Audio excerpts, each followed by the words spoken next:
বন্ধু প্রথমে টেস্টে প্রি টেস্টে ফেল করছে, টেস্টে ফেল করছে, এইবার এ প্লাস পাইছে, আমাদের চেয়ে বেশি পাইছে এবার।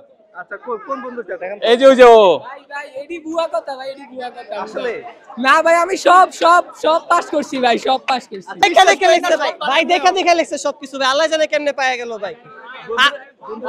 ভাই আমি যে পরীক্ষা দিছি ভাই 1200 উপরে পাওয়ারই কথা না ভাই, আমি পাইছি 11,000, তোরা বলে 96 পায়া যায়। এই বেটা দেখা লেখো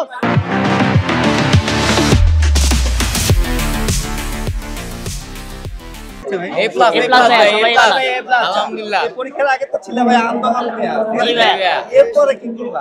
এরপরে ভাই পড়ালেখা শুরু করতে একটু সময় হয়েছে, মাঝখানে কিছু সময় নষ্ট হয়ে গেছে, বাট তাও আলহামদুলিল্লাহ যেটুকু প্রিপারেশন ছিল সে অনুযায়ী রেজাল্ট আসছে। আমাদের আইডিয়ালে আন্দোলনের প্রত্যেক অনেকগুলো আন্দোলন একসাথে চলমান ছিল, প্রিন্সিপালের পদত্যাগ, এই সবকিছু মিলে মানে মোটামুটি যে রেজাল্টটা পেয়েছি আলহামদুলিল্লাহ খুব খুশি আমরা। জি জি আমরা জেনজি।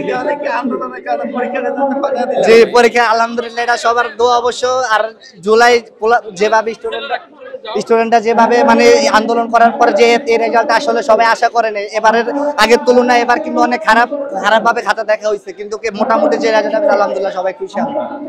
এই সাফল্যের পিছনে কারা? সাফল্যের পিছনে সবসময় বাবা মার হাত সবার আগে এটা থাকে। আর একজন নারী, সেটা হচ্ছে আমার মা, তার হাত সবসময় ছিল, তার জন্য সবসময় দোয়া করে যেন সবসময় ভালো থাকে। বন্ধুরা সহযোগিতা করেছে, বন্ধুরা মোটামুটি তাদের উসিলায় মনে হয় যে প্রায় জিপে 5টা অনেক সম্ভব হয়েছে। আচ্ছা এই বন্ধুদেরকে তো এখন হারাতে হবে না, এখন ইনশাআল্লাহ সব চিন্তা করে সবাই একসাথে এক কলেজে ভর্তি হব। কোন কলেজে যেতে চাও? আমরা এনডিসি টার্গেট, আইডিয়ালের 95% পিপল এনডিসি তে পড়লে আমরা ইনশাআল্লাহ এনডিসি তে ট্রাই করার চেষ্টা করব। জি ভাই, থ্যাংক ইউ। এই যে জুলাই যে আন্দোলন, এই আন্দোলনের মাঝখানেও আমরা আন্দোলনের পাশাপাশি পড়ালেখা চালিয়েছি। এই পড়ালেখা চালানোর পর ভাই, আন্দোলন চালানোর পর ভাই পড়ালেখাটা চালাইছি। এখন এই চালানোর পর ভাই যে একটা পাস ছিল, ওই পাসটা ভাই দেয় নাই।